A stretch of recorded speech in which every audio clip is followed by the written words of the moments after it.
Settle back in, because this isn't the story of patriots or pioneers you learned in school. This is a story about filth, about the raw, cynical greed that lies beneath the polished marble and gold plating of American ambition.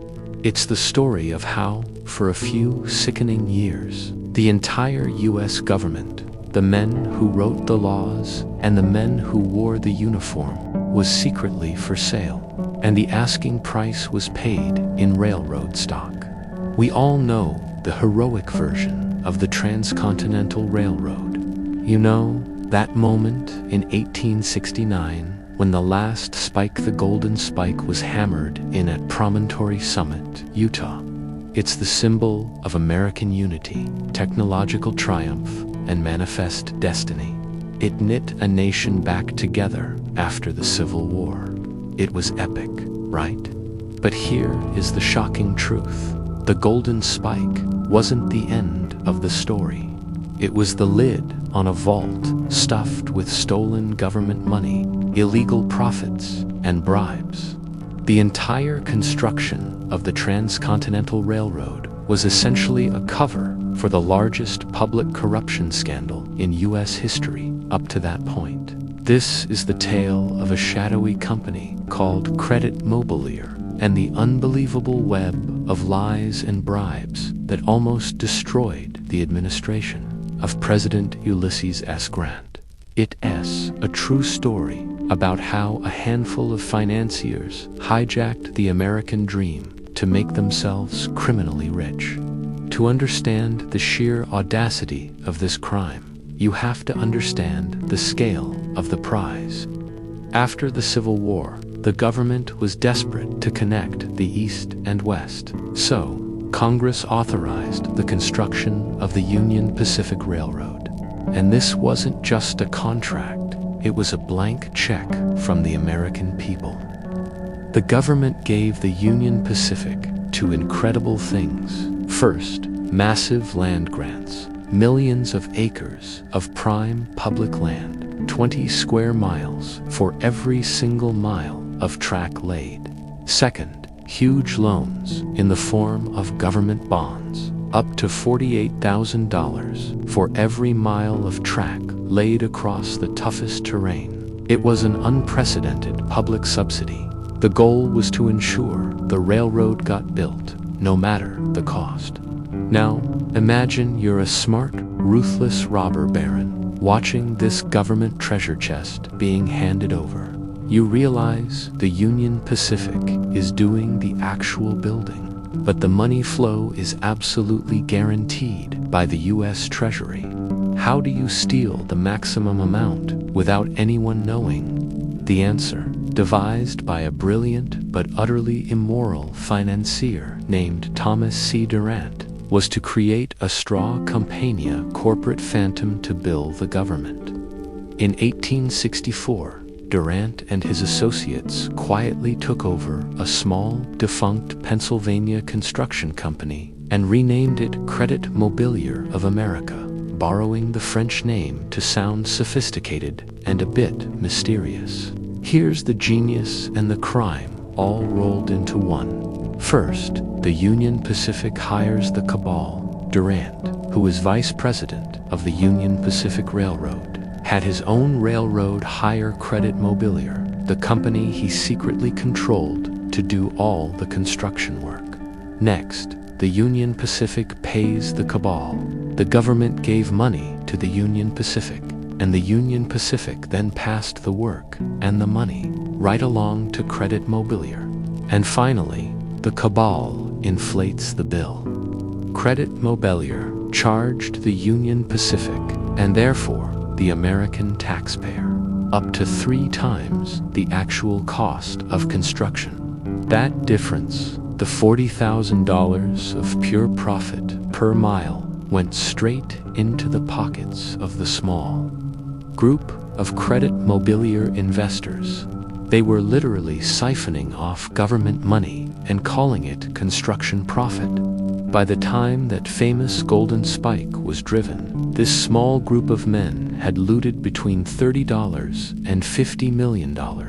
In today's money, That latter figure is over $1.2 billion, all stolen from the US government. It was a perfect self-dealing machine, almost perfect. The problem with stealing a mountain of money is that you end up with a mountain of stock.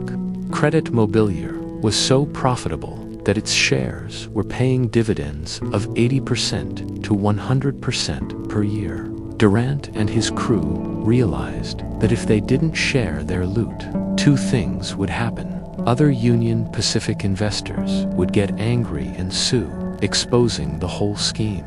And Congress would eventually investigate the sky-high costs, and the whole plan would collapse. They needed a firewall. They needed to make the US government complicit in the crime. The central figure in the cover-up was a congressman named Oakes Ames, a Republican from Massachusetts who was also a Credit Mobilier investor. In 1867, just as Congress was preparing to authorize even more railroad spending, Ames was given a directive: distribute the shares of Credit Mobilier to the most influential men in Washington. Ames didn't sell the stock on the open market. He sold it to his friends and powerful colleagues at its face value, about half of what the stock was actually worth, and often let them pay for it using future dividends. This wasn't an investment opportunity. It was a bribe, cleverly disguised as a stock sale. The list of recipients was a who's who of American power at the time.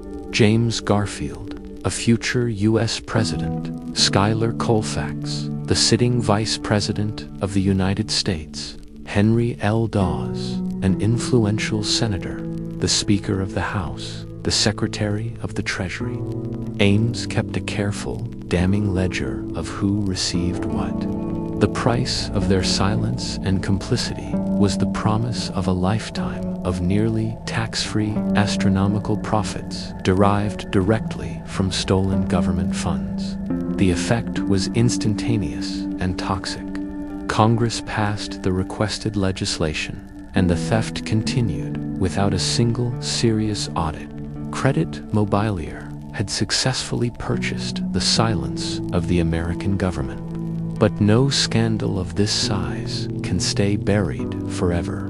The catalyst for the explosion wasn't an auditor or a crusading journalist, but a petty business feud. By 1872, Thomas Durant and Oakes Ames had fallen out, driven by ego and bitterness over how the profits had been distributed. Durant decided to take revenge. He hired a lawyer who promptly leaked Ames's secret bribery ledger, the names, the amounts, and the dates to a New York newspaper called The Sun. The timing was explosive. It was mere weeks before the 1872 presidential election. On September 4th, 1872, the story hit the front pages across the country. The King of Frauds: How the Credit Mobilier Bought Its Way into Congress. The impact was a political earthquake. It confirmed every cynical suspicion Americans had about their Gilded Age politicians, that the heroic figures who had fought the Civil War were now just common thieves. Congress was forced to respond. Two separate investigating committees were formed to hold public hearings. Imagine the scene in the halls of Congress in early 1873. The nation is reading the newspapers every morning, seeing the names of their elected leaders tied to a massive multi-million-dollar theft. Vice President Schuyler Colfax lied, denying he had ever received the stock. The evidence was so overwhelming that his political career was instantly incinerated.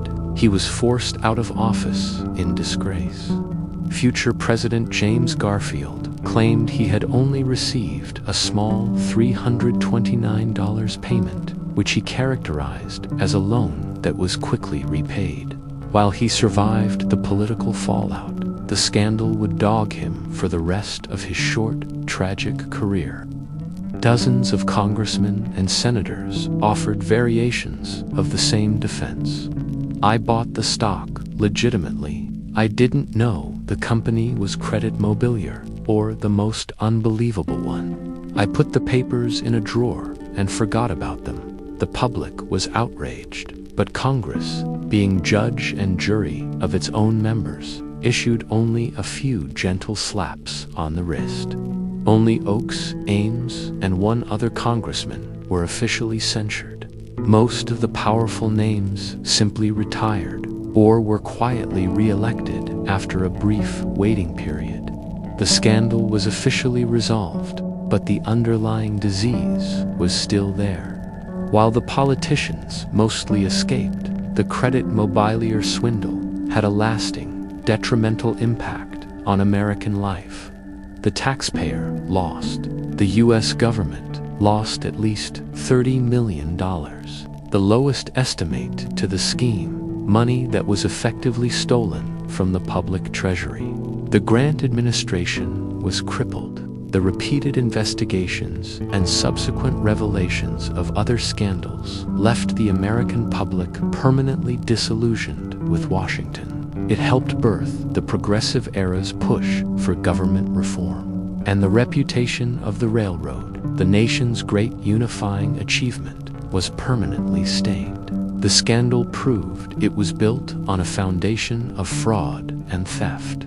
The Credit Mobilier affair stands as a stark, shocking lesson in how concentrated economic power a cabal of greedy men and a limitless public treasury can corrupt an entire political system. It was the moment America realized that its politicians, for all their grand rhetoric, were just as vulnerable to the lure of a massive bribe as any common criminal. And that is the true, ugly history beneath the shine of the golden spike.